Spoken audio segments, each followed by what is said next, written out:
really excited to capstone our last colloquium with a presenter this semester. So it's a wonderful way to sort of culminate all the things we talked about in development by seeing an organization operate on the ground, sort of thinking about what impact means. And I'm really excited to introduce Emilie McGlone, the Executive Director of Peaceboat US. Emilie has been working with Peaceboat since 2004 and is currently United Nations Liaison and Director of the New York-based Office of Peaceboat, a nonprofit organization working to promote peace, sustainable development, and respect for the environment through educational programs on a chartered passenger ship that travels the world on peace voyages. Peaceboat holds the special consultative status with the Social and Economic Council of the UN and works in partnership with UN representatives, Nobel Peace Laureates, and community leaders from around the world to create opportunities for international cooperation focused on environmental sustainability, cultural awareness, and peace education. Emilie works to foster youth education and develop specific programs to learn about important global issues on board the Peaceboat. Founded in 1983 and nominated for the Nobel Peace Prize in 2008, Peaceboat has sailed over 93 global voyages, carrying more than 60,000 people to more than 100 countries. Peaceboat has recently launched a new initiative to build an eco-ship to sail in 2020, showcasing green technology and design, while inspiring positive change to radically reduce our carbon footprint. Peaceboat is a wonderful organization. We have been an ally to them for quite some time, and they have certainly inspired us to do a lot of great things. We want to see more students get on board the Peaceboat, take advantage of this opportunity. As Emilie will tell you, and there's a wonderful internship at the Peaceboat office that gives you access to the UN, and so you can go and attend meetings and network.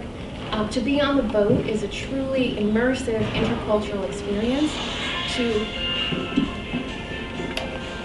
That's actually very warming for my talk. No, so it's a wonderful experience as far as meeting people from around the world and being stuck on this ship together and adventuring together, right? You really are forced to challenge your assumptions and learn and open up so much.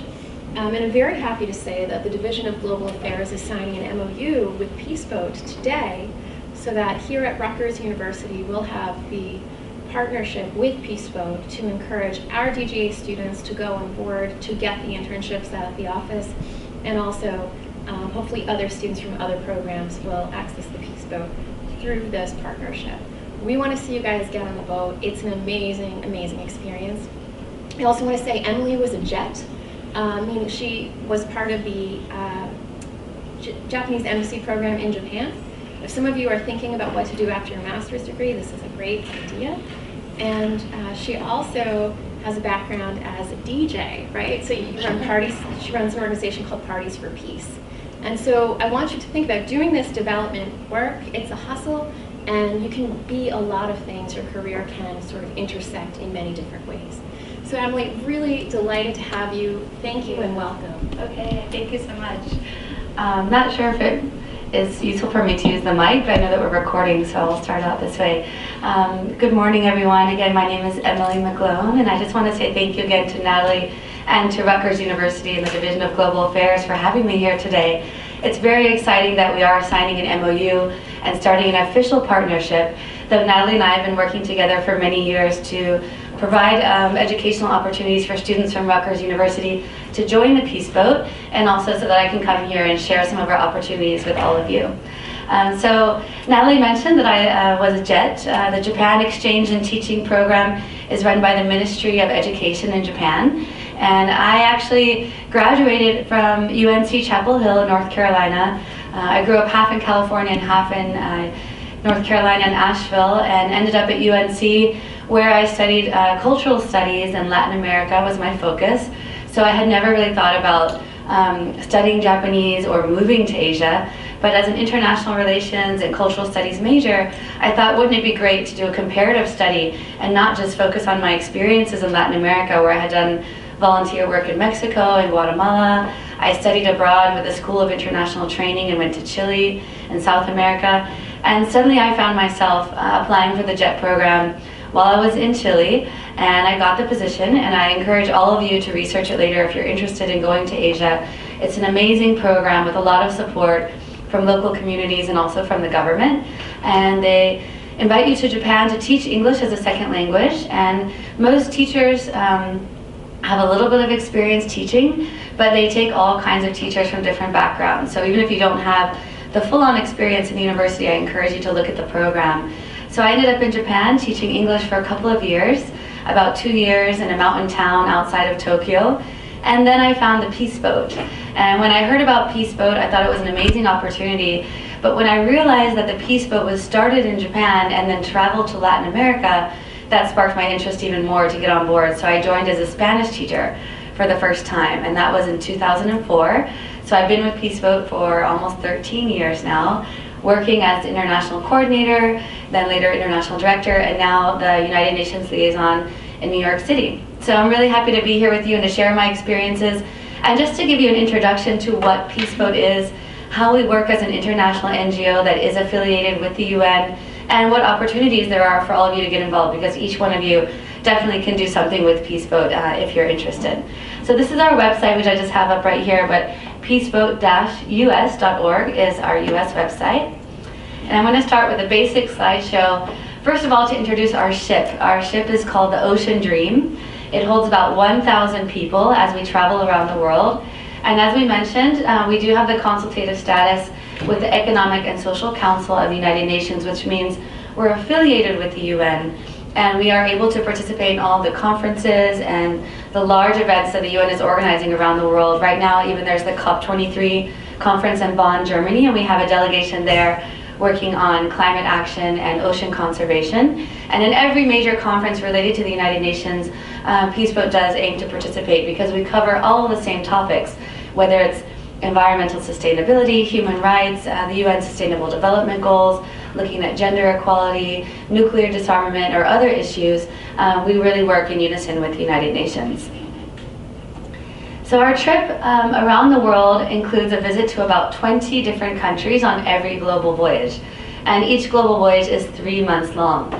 So we have different routes that we take. Here you can see, if you look to the right, you'll see Yokohama here in Japan, and that's the first port where Peace Boat is always departing from, because our main office is based in Tokyo.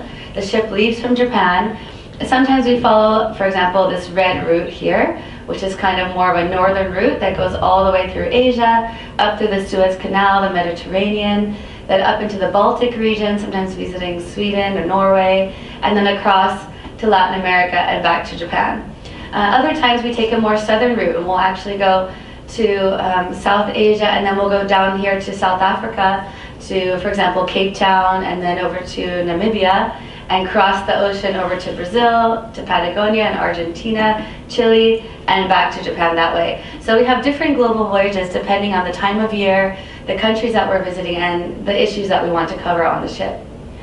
And on each global voyage, as I mentioned, there's about 1,000 people, and the majority of those participants, we call them participants instead of passengers, because they're not just passengers on a cruise ship. They're actually participating in the global voyage and bringing on their own knowledge and sharing their experiences with us as well. And it's very multi-generational. Although the majority of the participants come from Asia, we have a range of young children ages 2 to 7 years old in a Montessori education program. Are any of you familiar with Montessori? Yeah, a few people here. Well, Montessori is a great program because it encourages multi-generational education in the same classroom. So you might have children who are 2, 3, and 4 years old in one classroom learning the same things, and they learn from each other, where the older children are teaching the younger children, and they're sharing ideas, and it really works quite well on the Peace Boat. So we have a kids room for Montessori. We also have a lot of high school and university students who are interested in global issues, want to see the world, but not quite sure what direction they want to go yet. And we have a lot of people doing gap years and maybe taking a break from work. Some people decide they want to quit their summer job and just go travel for 3 months, so they save money and come on board between jobs. And we also have a lot of retirees. So we have a lot of people ages 50, 60, 70 years old, and that encourages lifelong learning. You're never too old to make new experiences and to have new ideas and to learn about new things. And sharing those ideas with younger people and vice versa is a really unique experience on the Peace Boat. So this is from the departure ceremony when everybody's waving goodbye to their family members, and all the streamers here are streamers that we throw to the family members. It's kind of an old maritime tradition where they used to throw the ropes and then they would hold on until the rope would break. And we now use biodegradable, eco-friendly tape that we throw to the partners until it breaks and then we reel it all in. But this is just a fun way to say goodbye from the port of Yokohama. You can see all the family members waving goodbye. With 1,000 people on board, the entire port is filled with family and friends, betting a good voyage to all of their family. And again, this is just a quick view of the different global voyage routes that we have. And I mentioned we have the northern and the central and the southern. And then on board the ship, we have guest speakers who are coming from different areas and different backgrounds. In this photo, we had a multi-generational panel. So on the right, we had Ken, who was a Canadian soldier, fought in the military during the Vietnam War. And on the left, we have another one of our guest speakers named Heather, whose father had fought in the Vietnam War, but because he was exposed to the chemical Agent Orange, she was born with birth defects. And so we talk about the generations of war, that it's not just those who are fighting at the time of the war and the conflict, but actually those next generations. And also a younger, kind of third generation young girl who then was a speaker talking about the conflicts in Vietnam and the United States and how we can overcome that as a younger generation. And our guest speakers sometimes come from environmental backgrounds. This is Peter from San Francisco, who talks about bioregionalism and environmental context and sustainability. Other times we have guests from India. This is Lalita Ramdas, who was in charge of Greenpeace. She was the head of Greenpeace and also works in nuclear abolition in India and is a peace builder. Or we have sometimes spoken word and poetry. So this is one of our younger students who came on board, and through spoken word and activism, he's able to raise awareness about social issues. And painters like Dragon, who's from Japan. He does famous mural paintings all over Japan, and he came on board as a guest speaker to teach artwork and how to do social artwork. And we also now have welcomed him to New York. So if you look him up, you might find his artwork in New York City. He's now living in Brooklyn. And we work with groups of students as well, not only single guest speakers, but sometimes groups that come on board for specific topics like Global Kids. This is a New York-based nonprofit organization that works with youth from disadvantaged backgrounds and sometimes minority youth to do leadership training and to create global citizens from a young age. So they work mostly with high school students, and they often bring on a group of students ages around 14 to 16 to up to 18 and 19 years old to come on board the ship and create projects with us on board, as well as provide workshops on leadership training. Of course, we like music and dance, so this is a Noche Latina on the boat. When we went to Cuba, we had Cuban dancers come on board and teach salsa, Cuban style, and also music workshops. So we really try to have a diverse group on board who's teaching these kind of lectures. This is an example of what a lecture would look like. So now you've seen the speakers, but then you have to see the audience. Our largest conference room holds about 500 people. So that's the Broadway showroom. And then our second largest holds about 250. And then we have smaller workshop spaces as well. So that sometimes we can have, a guest speaker who's very popular and the topic is really important at the moment, hot news, and they will come in and give a lecture and the room will be packed with 500 people. But other times we want something more intimate, like a classroom like this, where maybe we have 15, 20 people and we can have more of a discussion style. So what we've done is we've repurposed the entire cruise ship to use it for educational spaces. So for example, there's no casino on our cruise ship, and there's no all-day buffet that's open or open bar, but rather we use the spaces as educational venues. And of course we have breakfast, lunch, and dinner served on the boat. We have various restaurants, cafes, and bars. But really the idea is to learn and to travel and to share experiences together. This is just an example of the free space area where we do a lot of workshops. And we have also a language program. So we invite teachers to give lectures and to speak and to teach workshops with English as a second language and Spanish as a second language. So this is how I got involved on the Peace Boat. We have these intimate classroom settings where we have about 5 or 6 people per class, and all the teachers would come from around the world, from Australia, from Brazil, from Turkey, from Mexico, from United States. And this is the GET team. It's a global English Espanol training. And the GET team on board creates this language program where it encourages a lot of different languages on board to be used during the global voyage.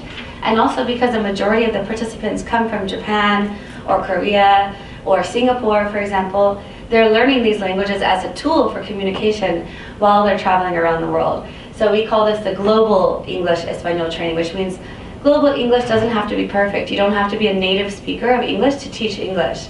And same with Spanish. I was a Spanish teacher, and I don't have a Spanish background, but I studied Spanish in school and learned how to teach, and then I was able to teach Spanish on the boat. So anybody can apply for this GET program.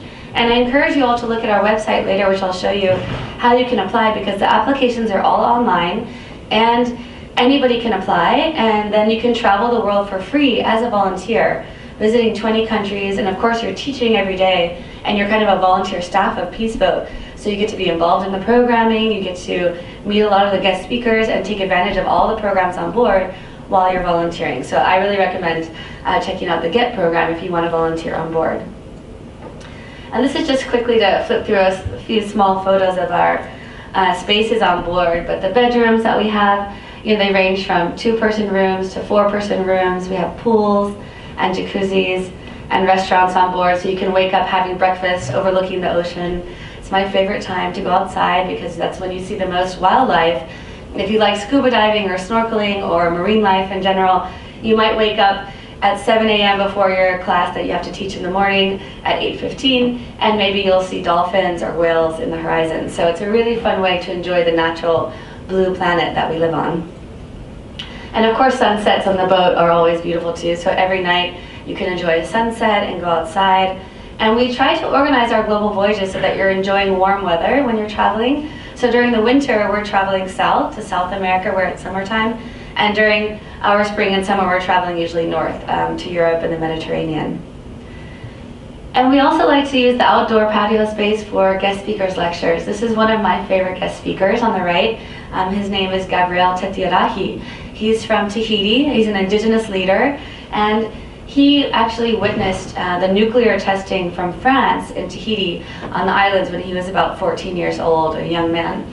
So when he saw this mushroom cloud, being tested in his ocean, he didn't really understand what it was until he decided to go to France and learn about nuclear issues in general. And he became an advocate for nuclear disarmament and a nuclear-free world.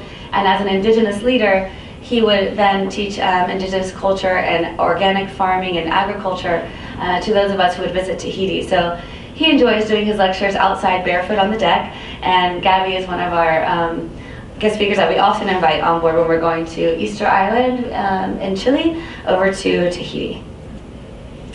Other times we use the deck at night after sunset is for concerts. So we have a lot of live music. Besides doing workshops and performances, we also do sometimes cultural events as a big festival. We might have an African festival when we're going to Kenya or South Africa, or like I said, the Noche Latina if we're going towards Cuba, or Brazil, we'll do like a samba night or maybe carnival on the ship. So the ship can really be transformed into different kinds of venues while we're traveling. And this is kind of what it looks like. I'll just make this a little bit bigger. The nighttime on the ship, you can see this is like the pool area. This is the open deck space. It's really beautiful. Has anybody here ever traveled on a cruise ship? A few? Okay, where did you go when you traveled? Like the Bahamas, Mexico. Bahamas and Mexico, okay. Same, Cozumel. Cozumel, okay. Europe. Europe, okay. Anyone else? Florida. Florida? Okay, so pretty much those are very concentrated spaces, right? And those are where I think a lot of normal cruise liners run, in the Mediterranean, in Europe, maybe from Florida, Miami, or in the Latin American, Caribbean region. But when you're traveling across the world, you really get a vast open ocean, and it's a totally different feeling when you cross continents. So I think that's one of the unique things about Peace Boat. It's not such a typical cruise ship, but besides bridging continents, we also bridge a lot of different cultures. So when we think about bridging cultures, this is also a really unique program of Peace Boat on conflict resolution and conflict prevention. We have been starting this program since the beginning of Peace Boat, working really with young people from Israel and Palestine who often don't get to be in the same place. So the ship as a venue, not only is it bridging, across the oceans that way, but it's also providing a neutral space because it's not in anybody's country. When you're on the ship, it's in a neutral, safe place to have conversations like these. And on the right here we have Rami from Palestine, and on the left is Karen from Israel. And they had a really unique experience because Rami was, at the first, very nervous about coming on the peace boat, and he was very apprehensive about meeting anybody from Israel, let alone working together in the same room or on the same space. And as Natalie mentioned, you're kind of stuck on the boat. You're really share a space where you're kind of like going to see each other for breakfast, and then you're going to see each other again at lunch, and you might have a workshop together, then you see each other again in the evening. So it's kind of an atmosphere where you run into people during the day, and you really do build friendships that way. So Rami, after he shook hands with Karen when he first met with our staff members, for 3 days on the ship, he was just really upset that he shook hands with an Israeli and he couldn't understand, why they had to work together when there was so much conflict in his region and the Palestinian people were suffering so much. And through workshops and mediation and different kinds of programs, Rami and Karen became very good friends, and they realized that the conflict was between their governments and between those who were in power, but not between the young people in their countries, and that they wanted to work together. And so they started their own project together, and first they decided to do a music project. So they sang a song, Salom Shalom, in 2 languages on the boat, and this is the photo from the music performance. But after that, they launched a youth program to bring youth from Palestine and Israel together on the peace boat. And Rami is now a peace boat staff member. I'm going to be seeing him next month in Japan when we have our global meeting. And he's been working very diligently to bring youth from Palestine on the boat. And they had about 40 youth from Palestine and 40 from Israel, so 80 total in our last program. So it's a really nice success story of how young people's minds can be changed, and using the ship as a neutral space can really provide a safe space for people to work through these issues. So I'm very excited to work with Karen and Rami. And this is the founder of Peace Boat, Yoshioka Tatsuya on the right, and he is the one really who inspired this entire project. Together with a couple of other co-founders, there were 4 university students when they founded Peace Boat in 1983 in Japan. So you can imagine people, similar to your age, our age, starting a program this big. And when they first started it, it wasn't a cruise ship that was going to travel the world. It was a project to build friendships in Asia because of the conflict that was taking place in Asia at the time and the lack of understanding of the history of that conflict. So Yoshioka Tatsuya, he's from Japan, and in the Japanese universities, there was what they call the textbook scandal with the history textbooks. And instead of saying, for example, that in the history Japan invaded China, it would say, for example, Japan went to China. And that changes the entire context of what happened in the history. And the Japanese young people could never understand why the Chinese were so frustrated and upset with them. So they decided to take a boat to China from Japan. And that first boat was a small ferry, and they traveled from the south of Japan over to China. And then little by little, they started inviting their professors. For example, if you were a university student, you might say, Natalie, why don't you come with us on this voyage and be one of our resource people so we can learn about the history and talk about these issues together in groups and do workshops. And that was the first Peace Boat experience. So they just went in Asia from 1983 to 1990. Those years were mostly in Asia, going between Japan, Philippines, Taiwan, and China and Korea. And then in 1990, they launched the first Peace Boat global voyage. And they went to Greece and the Mediterranean, and they did their first experience in other continents. And since then, Peace Boat has continued our global voyages, and we've now run more than 95 global voyages around the world. And the 95th voyage was just here in New York last month. So that was very exciting for us. And we're working towards our 100th global voyage coming up this next year, and our 35th anniversary as an organization. So we owe a lot to Yoshioka Tatsuya, who continues to be the founding director. And Peace Boat was nominated for the Nobel Peace Prize, as you also heard, and this is the Nobel Peace Laureates World Summit in Hiroshima, Japan.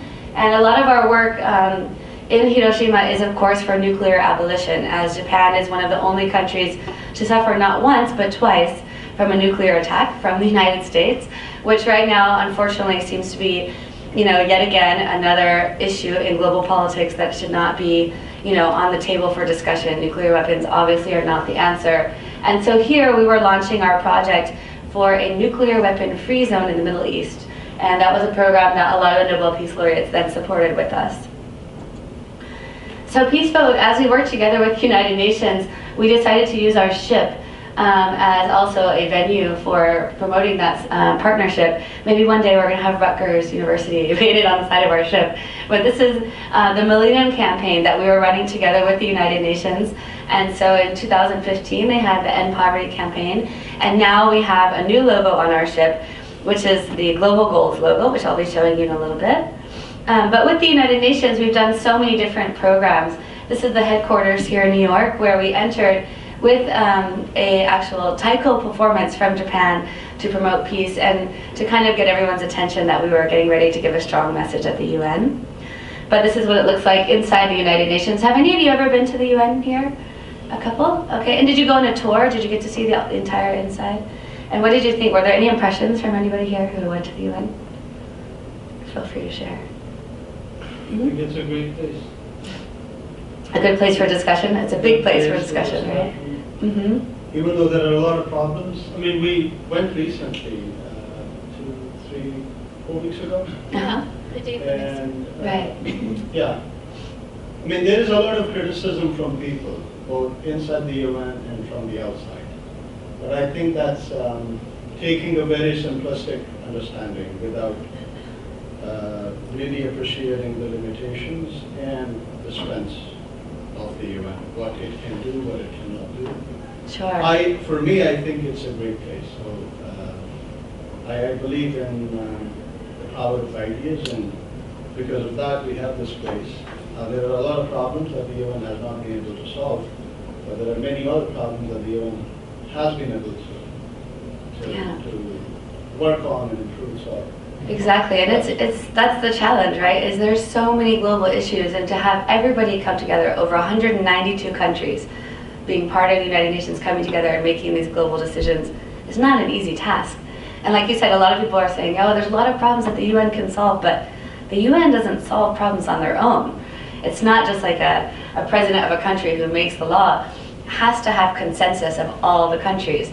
So when it's, the UN solving problems, I mean, those countries need to come together and make decisions. And for that to happen, we also need the voice of civil society, which is all of us, right?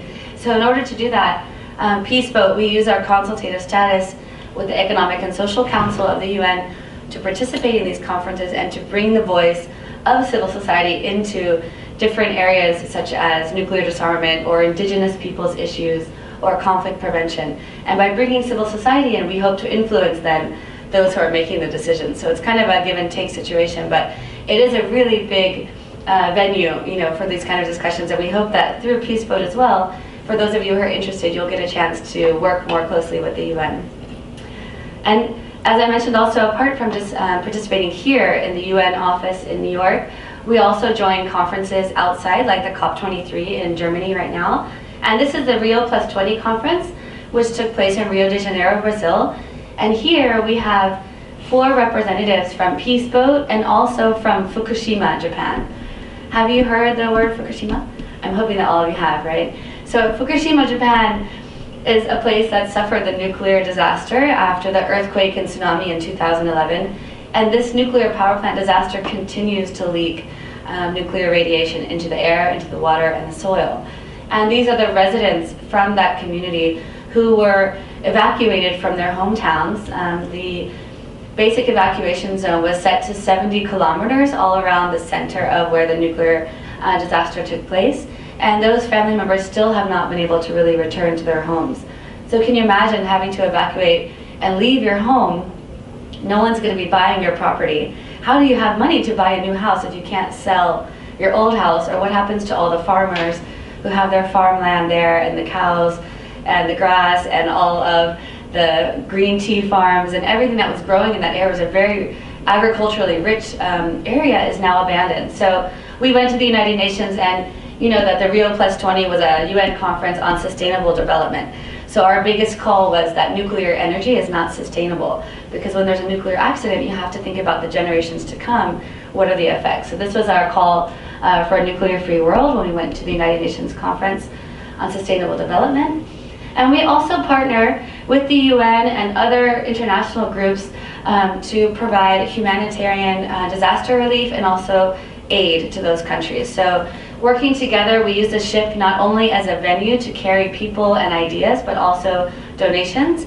And this was a donation of wheelchairs, which was carried as part of our disaster relief and kind of conflict relief, basically after the Iraq War. And then we also have done things like carry school desks on request for educational purposes for some of our partners in Latin America. And we have a music program where we're working with young children. This is a photo from a young girl who works together with us in our program for the Venezuelan Youth Orchestra. The Simon Bolivar Youth Orchestra is one of the most amazing programs that I've really seen with music. They've taken the opportunity to use the talent, and especially the musical talent in Venezuela, which is suffering right now, as you know, from a major conflict, a lot of issues politically, socially in the country. And they've allowed children to come into their after-school program, learn music, practice every day, which helps keep kids off the streets, helps keep them out of the gangs. If they're going to the after-school program and practicing violin or trumpet for 4 hours, that's an enriching experience for them, so they're not on the streets. And this youth orchestra is invited on the Peace Boat to travel and perform with us. So our last trip through Venezuela, we had about 20 youth from the youth orchestra come on board and travel with us, actually from Venezuela all the way back to Japan. So they were on the ship for 1 month giving presentations. And that also encourages youth empowerment and leadership skills and self-confidence. For those of you who like soccer, I also used to play soccer. We have a peace ball program where we donate soccer balls and give deliveries to those communities, and also organize soccer matches in different places that we visit. So peace through sports. And as I mentioned, the disaster relief, this is in Chile after the 2010 earthquake and tsunami that was there, and this is a delivery. The Peace Boat happened to be docking in Chile right when the tsunami and the earthquake hit the coast, which was a little bit scary for a lot of people thinking about the boat in the ocean, but actually the boat was so far into the ocean, so it didn't really get affected by the earthquake, but we were able to deliver humanitarian aid from the ship. We used a small tender boat between the ship where it was docked in the ocean to land, and we were able to deliver blankets and donations, water, food, and other materials that were needed at the time. And now more than ever, as you know, natural disasters are occurring more and more, so I think that's one of the biggest issues. We've actually started a whole division for disaster relief since the earthquake, tsunami, and nuclear disaster in Japan. We have volunteer training and all kinds of different programs that we're running now for disaster relief. And this year we had a big celebration because our campaign to work for a nuclear-free world in collaboration with the organization ICANN, which is an umbrella organization, was just announced the winner of the Nobel Peace Prize for nuclear disarmament. Have any of you heard of ICANN, the international campaign to abolish nuclear weapons? No? Okay, well, this is the time for you to hear about it because this is big news. They just won the Nobel Peace Prize of this year, and some of our members are on the steering committee of this campaign. So in 2008, Peace Boat launched the Global Voyage for a Nuclear-Free World, where we brought on 103. This is all the survivors that joined our program from Hiroshima and Nagasaki nuclear attacks. So the nuclear bombs that were dropped on Hiroshima and Nagasaki, that was in 1945. And you can imagine that a lot of the survivors are now in their 70s and 80s, and they're getting to an age where they're not going to be able to travel and give their testimonies too much longer. So we made a big effort to bring as many survivors as we could to join our program, which is an educational program, to give their testimonies in all the different countries that we visit around the world on the Peace Boat, and to raise awareness for a nuclear-free world. Sometimes we do this, for example, this is in Spain. We put here, no más Hiroshima, no más Guernica, no more Hiroshima, using dance and music in a plaza in front of probably a Catholic space here in the open space in Spain. And by calling for this attention, people gather around to see the dance and music, and then we're able to give a message. So sometimes we use creative ways as well. Nuclear disarmament is not always the most popular topic, and it's not something you bring up at the dinner table or that you can really always engage people with. But we've been really trying to make this topic kind of something that young people can actually get involved in. And that's actually how I met Natalie. We, not only with the nuclear disarmament, but again with nuclear energy, are attending all kinds of different conferences and promoting documentaries as well. And we co-sponsored a film festival. It was the Uranium Film Festival, and it was held in Brooklyn at a theater. And Natalie came in with her group of 20 students, and I just thought, wow, that's amazing. You don't see many university students coming to a nuclear, uranium film festival. So I, was curious to find out who they were, and she said, they were coming as part of our program, and I said, well, I'd love to work with you and your students. And that was the first time that we met, and we've been working together ever since. So nuclear disarmament is one of the core activities of Peace Boat's work. And with that, we also bring sometimes survivors to New York City to come into the schools and universities, and I would love to organize another event like this, maybe with Rutgers University in the near future when we can. This was at the Japan Society in New York, and this is interesting because it's not only the nuclear affected survivors from Hiroshima and Nagasaki, which we call hibakusha. It's a Japanese word. It's also a good word for you to know just for the future, especially now with the Nobel Peace Prize. The hibakusha are those who suffered the nuclear attack or exposed to nuclear radiation in Hiroshima and Nagasaki. And the hibakusha have also been working for a nuclear-free world for more than 70 years. And it's amazing that they could see in their lifetime the Nobel Peace Prize being given to ICANN. But not only that, but at the United Nations there was also the Nuclear Ban Treaty, which was just approved recently, and that's huge. And now we have to work to encourage different countries to sign and ratify that treaty. And on the left, you'll see here, this is Setsuko Thurlow, and she was also nominated for many awards as a leader of the hibakusha from Hiroshima and Nagasaki, giving their testimonies and speaking out for nuclear disarmament. And next to her is the grandson of President Harry Truman, who was the one who authorized the nuclear attack during his presidency on Japan. So you can think about the generations of transformation of what can happen in a few short generations of families, from somebody who was in charge at the time in the presidency, and then now his grandson coming together, and the real conflict resolution between those parties in the conflict. And I think that's something really unique about this kind of experience, by bringing in those members from New York City, the Manhattan Project, which started the nuclear weapon, to the survivors, and having those programs together on stage speaking about the issue is really unique. And that's, I kind of think, a real example of peace education. And Setsuko Thurlow, the one who was on the left there, she's going to be also receiving the Nobel Peace Prize in Oslo very soon. So it's going to be the first week of December. So please keep your eye out for the current affairs news during that time. And we did have her here at Rutgers about Oh, that's 2 years right. ago. Yeah, and Setsuko, that's right. She did come and speak here at Rutgers as well. Yeah, that's fantastic. She's a really amazing speaker too. So even if you search her name online, Setsuko Thurlow, you'll find she's living in Canada, so she speaks fluent English, and her testimony is very powerful. We also have a documentary with her called Flashes of Hope, which is also online. You can download that too. This is just another example of some of the youth programs that we have on board. So when we're thinking about all these issues like nuclear disarmament and working for the next generations, it's very important for us to pass down this message to those who can actually then share that for the future generations as well. And these are our international students programs. And these are some of the programs that we hope all of you can join. We encourage a lot of international students to come on board and to participate in our study programs. And we have a couple programs, some of which I've handed out to you as well, but the Peace Boat education does not only take place on the ship, but also in the ports of call. So the places that we visit become the place where you get to learn firsthand from local communities, have a cultural exchange experience, have a study program in the ports. So here are just a few examples. On the top left is our landmine program in Cambodia. So we're helping to demine the land in Cambodia. And on top of that area, we've now built schools because it's become a safe place for people to live and work. On the top right, we have the program in Tahiti that I mentioned with the agriculture and organic farming. On the bottom right is one of my favorite programs, and for me, one of the most inspirational that I was able to participate in, and that is a homestay program with a Palestinian refugee camp in Jordan. So our ship does not visit Palestine, but we do visit Jordan often, and in Jordan there's many refugee camps.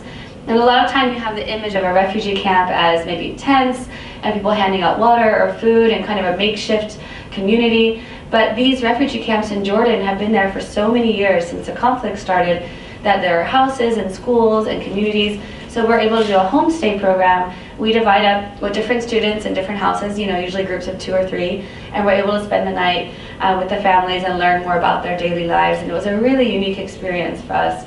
And so we organized that on every global voyage. And on the bottom left is another one of our largest, I would say, programs, and this is the Vietnamese Youth Exchange Program. And whenever we arrive to Vietnam, we always have about 1,000 people waiting outside for the ship to arrive, performing cultural dances and playing music, and they're providing food, and it's kind of like a festival welcoming the Peace Boat. And we divide up into groups and we get to ride around in Vietnam and see the local culture together, so that's a really fun program. But these are just 4 examples of the hundreds of programs that Peace Boat organizes around the world. So in every country you have options of programs about gender equality or human rights or sustainability, and they're all optional, so you can choose which one you like. Or because we're on the ocean, if you want to go snorkeling for the day, those are also options. So Peace Boat is really all about you creating your own adventure and creating your own educational experience. And these study programs are just here as a guide for you to be able to choose from. And for me, I always enjoy the sustainable development related programs. I'm a big environmentalist, so I'm always interested in learning more about ecology. And so I've been organizing these programs with youth, bringing youth from the United States and around the world to participate in programs now, especially in Latin America. So this is in Panama, one of the places that we visit often because we're always going through the Panama Canal. And when I first started working for Peace Boat, it was interesting because we didn't really have a program with indigenous peoples in the region, and we were just going through the Panama Canal. And I thought, well, what about the local people who live there? Wouldn't it be interesting to have a program with them? And so after I joined Peace Boat as a staff member, I started this program with my other colleagues working in Latin America to visit the Embera, an indigenous community. And now we have a program with them every time we go to Panama to learn about their culture. They do cooking workshops and do weaving workshops. They teach us about their local medicines that are natural plants from the community. And we're also doing a homestay program. So they have the large thatched huts you can see in the background, and they have a big place for us to spend the night. So now we can actually stay there overnight and do a homestay in this community, and it's really unique. So I do really like that about Peace Boat, that the programs are kind of very Peace Boat programs. You don't find these in other places or with other organizations. This is in Africa, in East Africa and Kenya, doing programs with a local youth group and also visiting an orphanage. We have a lot of programs in each country, sometimes focusing on healthcare, learning about the free healthcare system in Venezuela and Cuba and how that's working in the hospitals, or doing mural paintings and working through art to promote sustainability. I love to do lots of murals in different places we visit, or thinking about sustainability from a personal point of view. For example, yoga or meditation, and learning about being sustainable in your daily lives. Also, the Greenbelt movement, we've done programs for sustainable development, planting trees.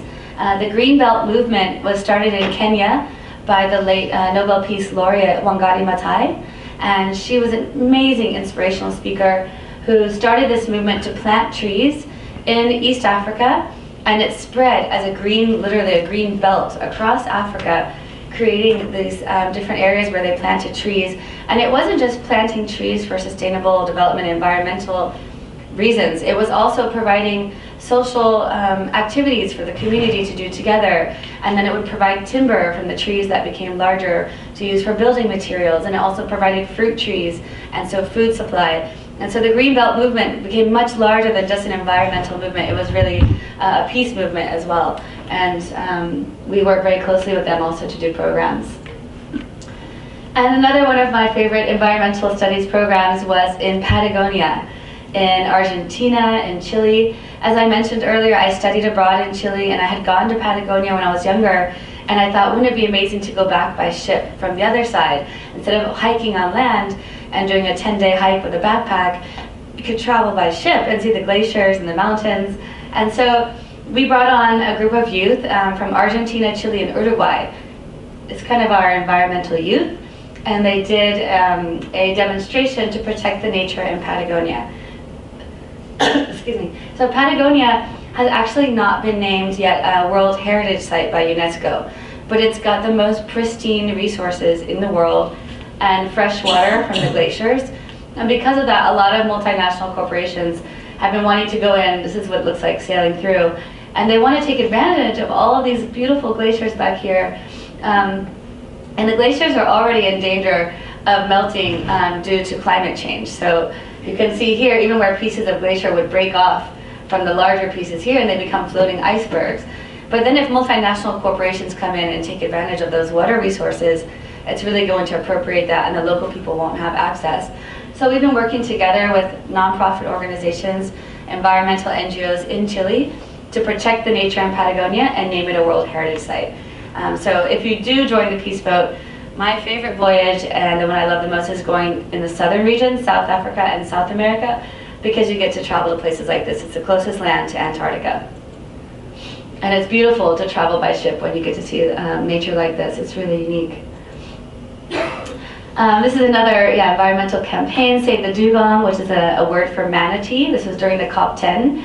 You can imagine now the conference of parties for environmental awareness. We're on COP23 in Bonn in Germany, and this was in COP10. So this was a while ago. This is in Okinawa, Japan. And recently we have our Ocean and Climate Youth Ambassadors on board. So this is an exciting program.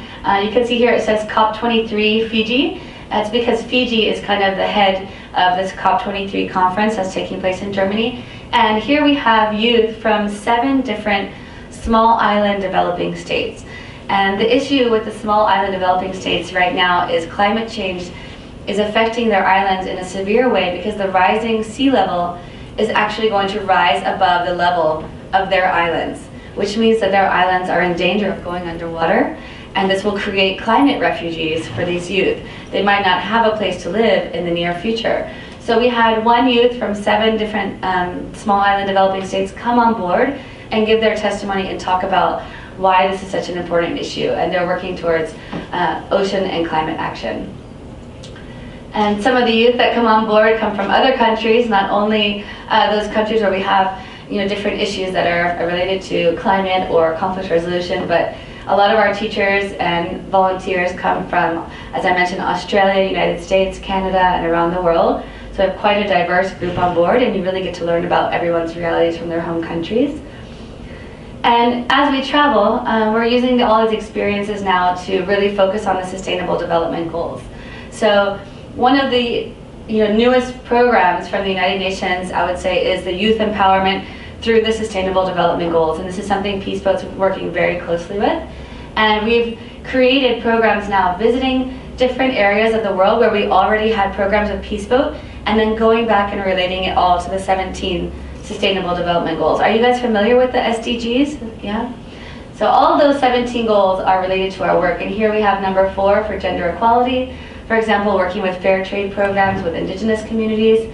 Number 4 for quality education and supporting with donating school supplies and educating. Also visiting the United Nations regional offices to learn about how the Sustainable Development Goals are being implemented in those countries. And using the ship as a venue and talking about innovation and infrastructure. Again, climate action and life below water, number 14, and life on land, number 15. And looking at climate change and ecotourism, for example, in Guatemala.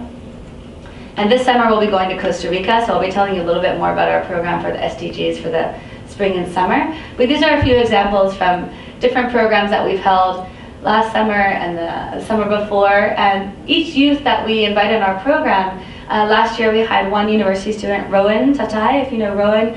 She came on board, and each student chose 1 sustainable development goal that they wanted to present about, and you were able to study about that and present. So you can see here at the top, these are all of the university and high school students in our presentation for the SDGs, and each student, not only do you get to participate in the lectures on board, but you also get to present. And so for more information, you can visit our website, peaceboat-us.org. And I'm going to show you a couple of also websites where you can find more information, and also about our EcoShip project that's coming up, which is our next step.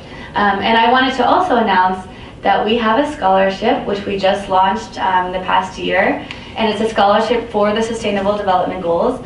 So for those of you who saw this presentation and it sparks your interest to get more involved and learn more, you can apply for this scholarship. We're going to be launching this coming spring and summer scholarships for 2 youth, 1 male, 1 female probably, from ages 18, let's say, up to 35 or into graduate school. So we don't have such a strict age range for the youth, and we're hoping that many universities like Rutgers will be able to join these kinds of programs. So we are doing a youth scholarship. And on the Peace Boat, I'll go ahead and show you our website now. We have the summer opportunities you can find from going to our peaceboat-us.org. You can go to programs, and you'll see here spring 2018. And this is the flyer that I gave to all of you, so if you want to take a look at this one, it says Sailing for Sustainability in Asia, celebrating the International Year of Sustainable Tourism for Development, which is this year, 2017. So we've launched 2 new programs focused on sustainable development, and we're using our ship as a way to travel for tourism. And this program is taking place from Singapore to Vietnam. We'll also be visiting Thailand and Cambodia during the voyage. And it takes place from April 2nd to the 20th, which I know is during your school time, during the semester. But maybe there's a possibility you're able to take a few days off to join this program. So I've given you more information here, and it has the schedule on the back. Also hoping maybe Natalie and some other professors will be able to join, as they have a lot of experience in Asia. Our second program is a summer program. So again, if you go to programs and drop down to summer 2018, you'll see this program, which I also gave you the flyer for, Peace Education and the United Nations Sustainable Development Goals in Latin America. And this is taking place from Panama, traveling through the Panama Canal, again doing the homestay with the indigenous community, visiting the UN regional office in Panama City, then traveling to Costa Rica to focus on climate action, and then to Mexico, where we'll be disembarking the ship and spending a couple days in Mexico focusing on the SDGs related to youth education and life below water. And so on these global voyages, we know that not everybody can join for the full 3 months because you might have school or other activities. So we've created these short programs specifically for people like yourselves who want to come for maybe just 1 week or 10 days, and you'll get to experience 3 or 4 different countries and what it's like to be on the ship and participate in lectures. And then again, we have on here at the back the schedule. And as we're doing all of this lead up, you can see the Sustainable Development Goals logo at the top of all of our flyers. And on the side of our ship now, we actually have the Global Goals logo painted on the ship. And so our next program, which I'm going to show you a very brief 2-minute video, is about the Eco Ship. And so while we're promoting sustainable development and peace building around the world, we realized that we also need to change the way that we travel. And if we're traveling for sustainable development, we need to have a more sustainable cruise ship. So there are no real sustainable cruise ships in the world yet today.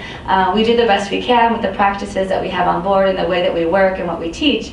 But we realize that we also need to have a cruise ship that will meet these needs. And so this is the Eco Ship project to build the world's first eco-friendly ship that will run on solar and wind power. And we're planning to start building soon and sail by 2020. So I hope you enjoy this short 2-minute film. Thank you.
would like to travel on the Echo ship?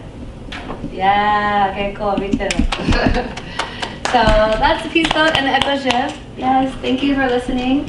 As you can see from Peace Boat, it goes straight to our Flashes of Hope Hibaksha traveling the world. Feel free to Google Peace Boat. You'll find lots of interesting videos and information online.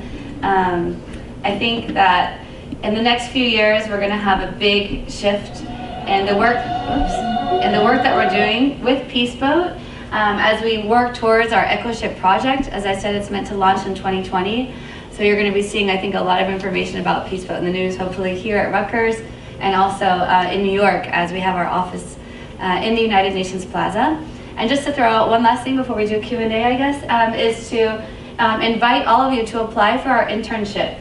These programs, which I have put on the table here, are short programs, which obviously, because you're traveling, they do have a cost of food, accommodation, and travel to join the programs for 10 days. But if you want to get involved with an internship opportunity, you can also go to our website here to get involved on the right and drop down to volunteer or intern. And here you can see more information about how you can join us in our office. We have the intern application here, our contact information, a little bit more details about what's happening with our internship and how to apply. And we accept applications on a rolling basis.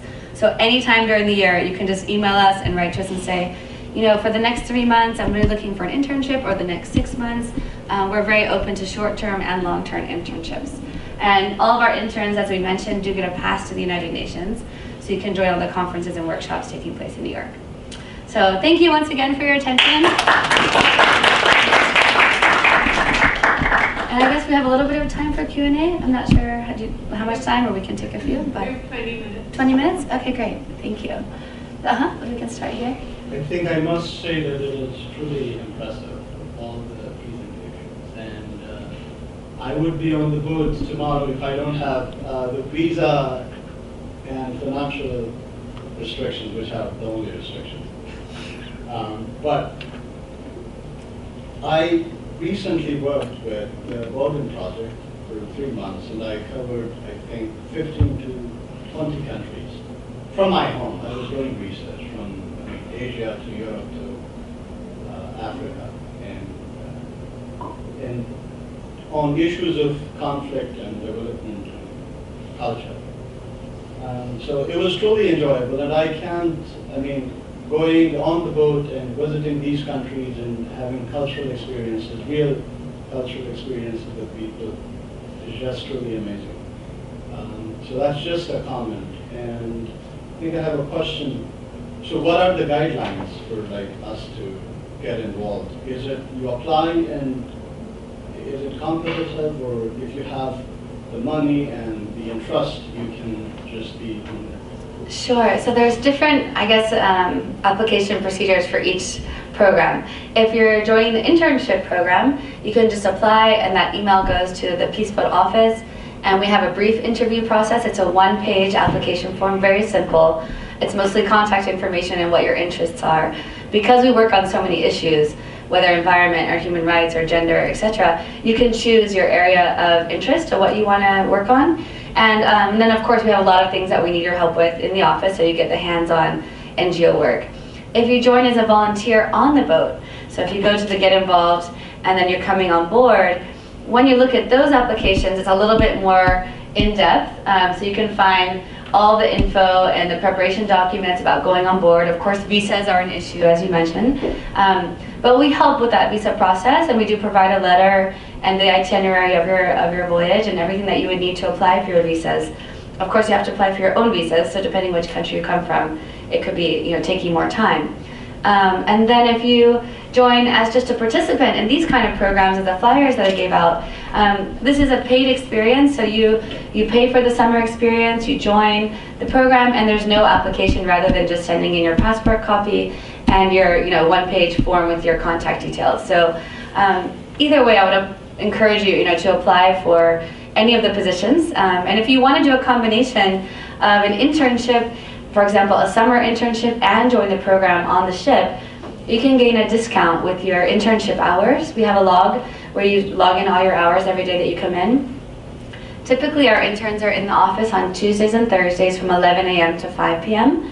That's our normal hours, but we are flexible with university schedules. So if you have class on a Tuesday or Thursday, we can alternate and you can work from home on other days or be flexible because there's so many events taking place at the United Nations every day. So you can choose which conferences you want to join. Emily, can you talk a little bit about the reporter position on the ship? Sure, yes, and there are also, actually there's two more positions which I didn't mention to you. One is a web reporter, which is great for students interested in writing and taking photographs or journalism. We have just one position on every voyage, and I wonder if I can show you here actually. If you go to peaceboat.org, you will get to our English website of the main organization. This is our kind of our US site, the -US, and then we have peaceboat.org. And if you go there to get involved and volunteer on board, you'll see that there are a few positions listed, and one of them is web reporter. And here you can learn more about the organization through interviews that you'll be doing with our guest speakers, with those people who come on board to work with us as partners.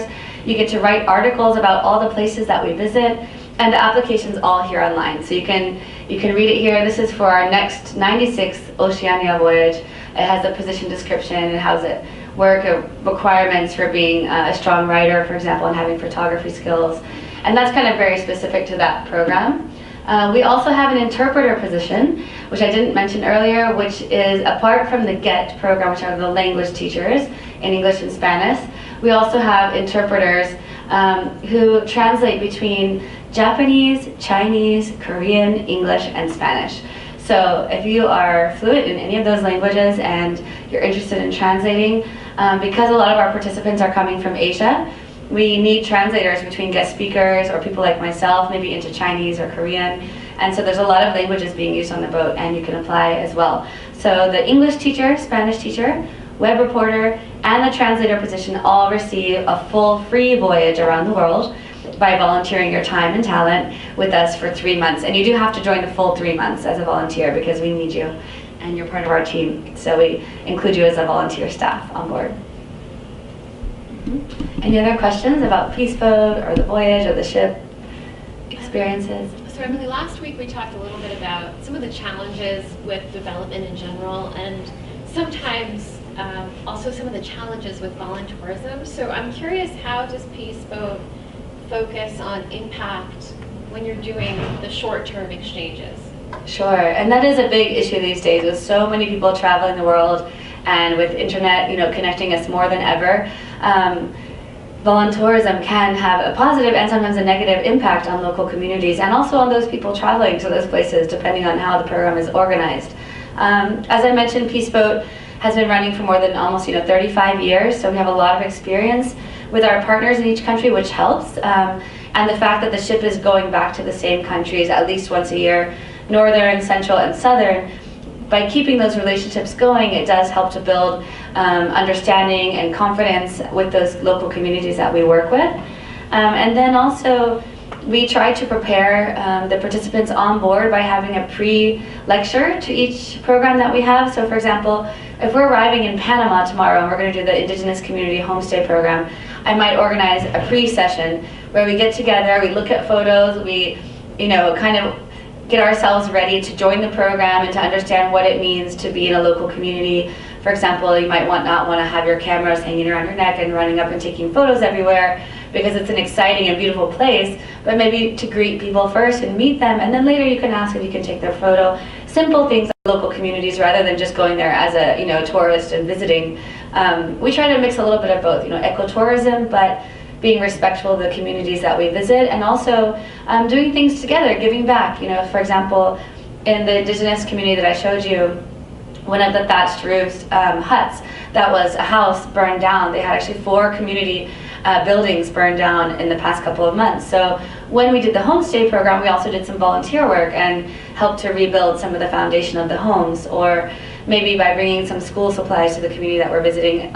It's always donations on a request basis from the community, but we do try to be really careful in how we interact, and then also how we talk about the places that we visit. We have a very specific vocabulary as well that we use when we're visiting communities, and how we write about it. So a web reporter position for the journalism has, a list of vocabulary that we use, and some ways we don't use vocabulary so that they can compare when they're writing and everything gets edited. But it's, very much I would say, open and kind of sharing community type of education. So that's our way is experiential education, so letting them visit and experience on your own without putting too many, I would say, barriers or, ideas out there. Yeah. It's a challenge, though, I have to say. More and more it's getting, to be more common, and so there's a lot of different people, have different ideas of traveling and what that means, but we hope to provide very peace boat type of programs. Has anybody here traveled or studied abroad? Yeah, and where did you travel to? Italy. Italy? And what did you study? Security studies. Security studies, well, that's exciting.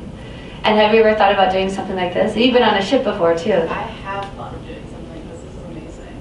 It's really cool. Yeah, and anybody else here traveled abroad or studied abroad yet?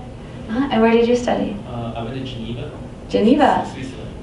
And how was your experience? I studied global governance and economic development and human rights at several UN office and Human Rights Council here. Great, and have you thought about doing any work abroad or traveling abroad again? Yeah, this is amazing, this program, but if they can ship to Switzerland or just coastal areas, so it's quite amazing. Yeah, it's very different. Yeah, we definitely get to the coast. We do have some overland programs. Mostly we're on the coast, obviously, traveling by ship, but sometimes we have what we call overland, which is where you disembark the ship, you get off the boat, and then travel overland for a week. For example, the Greenbelt Movement program in Kenya, planting trees, we did a homestay for 1 week in Africa. Also in Cambodia, we would disembark the ship in Vietnam or Singapore and fly to Cambodia. So we do have a few programs, but maybe we can create something where we visit Geneva too. Anybody else here travel abroad or interested in this kind of international work? I've been to Russia. To Russia? Yeah. And what did you do there? Study language. So you got to learn some Russian and... Yeah, in St. Petersburg and in Moscow. Oh, St. Petersburg, that's beautiful. We do visit St. Petersburg. That's the only place I've been in Russia, actually. Yeah, that's great. So if you go on the 3-month voyages, how many countries will you visit? In 3 months, we visit 20 countries. Well, I would say between 17 to 22 ports. Sometimes we have 2 ports in one country, depending. For example, it could be Spain. We might go to Barcelona and then Las Palmas in the Canary Islands. So sometimes there are 2 ports per country, but between 17 to 22 destinations. Yeah. Where's the boat right now? That's a good question. The boat is just on its way back. If you want to go to our voyages, anytime you want to see where the ship is, you can go to voyages and go to current voyage. And then the boat will show you here where the boat is, where it's located. And you can also look down at the dates of the global voyages. So the boat left from Hawaii. Honolulu went to Honolulu on the 13th of November and is now sailing back to Yokohama, Japan, where it will arrive on November 24th. So right now it's sailing between Hawaii and Japan. And then this global voyage will finish on the 25th of November, and we'll start our next voyage. So you can see all, here's also, if you want to have a look, if you are interested in the journalism position, these are our special reports, and then reports in the port of call. Ports of call are the countries that we visit, the ports that the boat is calling to. And so the special reports you can see here, for example, the Ocean and Climate Youth Ambassadors will have a couple of photos and a few paragraphs about the activities taking place for each program and interviews with students, and you can go here to all of our different activities that we have on the current voyage. It'll show you. And if you want to find the upcoming voyages, you click here and it will take you to all the dates that we have for upcoming voyages all the way to 2019. So we have them scheduled out to the 100th voyage already, and you can see where the global voyages are going to be heading. And the Peace Boat will be back again soon. In New York City on July 12th and 13th. So just before the summer program that I showed you here, the boat will be in New York. And for those of you who are interested to see the ship, this year we organized, Natalie came as a speaker on the boat, an international education session on the boat, where basically I kind of gave a presentation similar to this one, but we also had students and professors who had been on the boat give their experiences and share that with you as well. So I would encourage all of you to keep in touch with Natalie or follow some of the Division of Global Affairs news, and we'll invite you on board again for July so you can see the ship yourself. And Emilie, when the boat gets to New York, students can actually join that leg as well and sail until they choose to? Yeah, they could. If you wanted to join the ship, as long as we have cabins available.